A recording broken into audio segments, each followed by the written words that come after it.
Kaixo, ongi etorriak berriro Aiaraldea komunikabideko emanaldi, zuzeneko emanaldi honetara. Hirugarren aldiz hasiko dugu.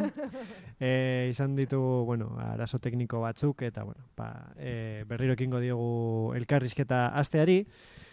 Eta elkarrizketatua gaur da Olai Armendariz, bera da Madres Mercedarias zaintza zentroko langilea Ibarran, Orozkon. Eta aste honetan prentsaurrekoa eskaini zenuten Bilbon, oso albiste lazgarria emateko, ezta? Bai, grebara goazela. Eta grebaren arrazoia zehazki da enpresak mehatxu nabaria utzi duela mahai gainean, ez? Bai, pasadan hilean abenduan monjekin batu ginen, beraiekin izan dugun azken batzarrean, eta esan ziguten, 2023ko abenduaren 31an beraiek badoa zela. Beste donorrez baduen enpresa erosten edo alokatzen, beraio joango direla eta enpresa itxi egingo dela. Eta, zergatik uste duzu heldu dela pasaren urteko, iazko urteko bukaeran edo aurtengo hasieran? Nik uste dut erraza dutela zaintzaileak emakumeak garelako eta zaintzen ditugun erabiltzaileak emakumeak direlako, eta beraien arabera dirurik ez dagoela enpresan, baina gu delegatu bezala kontuak ikusi ditugu, auditatuta dauden kontuak ikusi ditugu, eta kalkulatu dugu 100.000 euro baino gorako irabaziak dituztela, orduan hori ez dugu sinesten. Eta, egoera horren aurrean, zein izan da, aipatu duzu, ez? Greba da zuen erantzuna, zenbat iraungo du lehenengo deialdi honek, eta zer egingo duzu egun horietan? Gure lehenengo deialdiak otsailak 6tik 12ra iraungo du, eta pentsatu daukagu mobilizazioak egitea, prentzan ateratzea, manifestazioak egitea, danetari pizka bat, aldugun guztia. Gainera batuko zarete beste sektoreko beste enpresa batzuekin edo ia ez dakit gehienekin edo garrantzitsuenekin, ez? Bai, hori da. Aniztasun funtzionaleko sektorea grebara goaz, Amnabi, Gaude, Gorabide eta Madres Mercedariasek batu egingo gara otsailarek 8an Bilbon. Denok borroka berdinarekin konbenioa kongelatuta, lan prekarietatea, danak aniztasun funtzionaleko enpresa guztiak egoera berdinan gaudelako.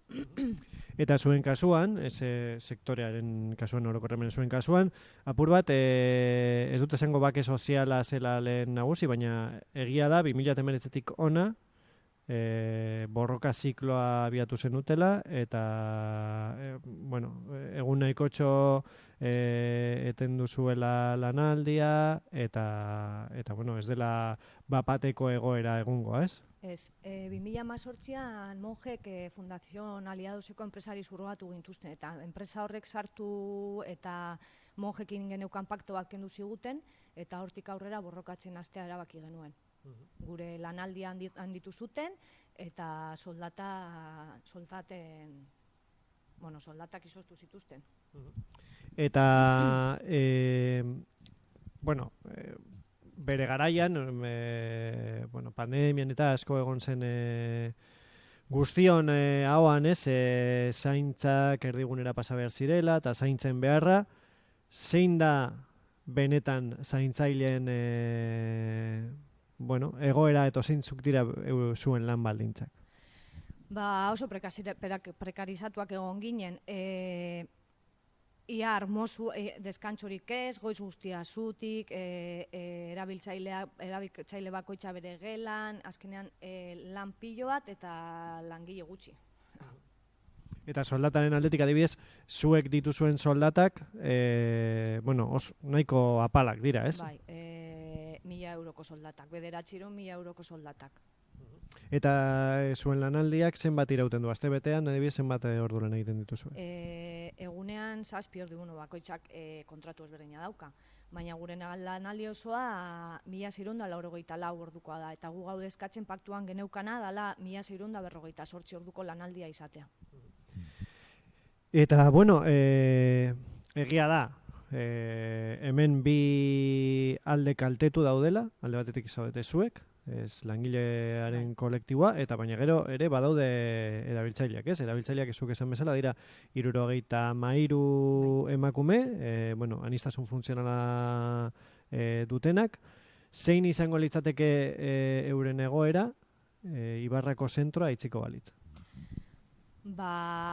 Egia esan ez dakitze, nik uste dut gainontzeko sektore berdineko zentroetan ez dagoela lekurik, orduan zerrenda batean egon beharko litzateke itxaroten ia non ubikatuko zituzten erabiltzaile horiek. Eta zuen uste zein da konponbidea, zuen kasuan, zuen lan gatazkan, nolabait ikusten baduzue egoera hau zuzentzeko halako ibilbide bat, zein da horren amaiera? Paktoa, kendu ziguten paktoa ematea, KPI-aren igoera eta 1648 orduko lanaldia eta lan prekarietatea. Egoera honean lan egitea, bajak urritzea, ointxe bertan ez daukagu zuzendaririk, daukagu 3 langile jarri dituzte hor pizka bat zuzendari lanak egiten, ez daukagu ez erizainik, ez daukagu ezer. Eta asko azpimarratu duzue Bizkaiko Foru Aldundiaren ardura gatazka honetan. Zergatik aipatzen duzue Foru Aldundia? Foru Aldundiak konbenio bat daukalako Madres Mercedariasekin eta dirua ematen dielako Madres Mercedariasekin. Eta Foru Aldundiak egiten duena da bestalde batera begiratu.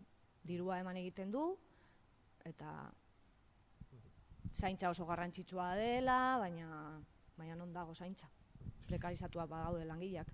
Eta zein da zuek alde batetik, Bizkaiko Foru Aldundiari eskatu diozuena, zer izan da momentuz? Mojekin harremanetan jartzea eta gure lan baldintzak hobetzea. Eta gero bestalde, gaur egun, badago beste enpresa bat, ere, Ibarrako zentroan sartuta, Fundación EDE. Bai. Zein da horren bai, aurkeztu zizkiguten EDE fundazioko langile batzuk, eta esan ziguten enpresa ikertzen daudela, agian beste norbait enpresa kudeatzen hasteko. Baina ez dizkigute azalpen gehiago eman. Eta, zelan apur bat amaitzeko, aipatu diguzu, ez? Hurrengo astean mobilizazio gongo dela Bilbon, ekingo diozuela apur bat zuen arazoa zabaltzeari. Egun zein da zuen egoera langile moduan, ez dakizue zein izango den zuen etorkizuna, ez dizuete zer argitzen? Ez digute azalpenik eman, bakarrik esan digute hori, beraiek abenduan badoa zela, eta, gu grebara goaz, mobilizazioak egingo ditugu, egunero egongo gara Ibarran ordu 2:30-tik 3:30, eta otsailak 8an gaude Agnabi, Gorabide eta Madres Mercedariasek batu egingo gara Bilbon, eta Foru Aldundira abiatuko gara, erruduna edo egoera hau konpontzeko zerbait egin dezakena Aldundia dela uste dugulako.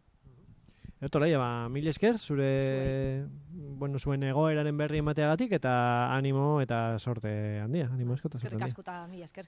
Zuri. Bai, agur.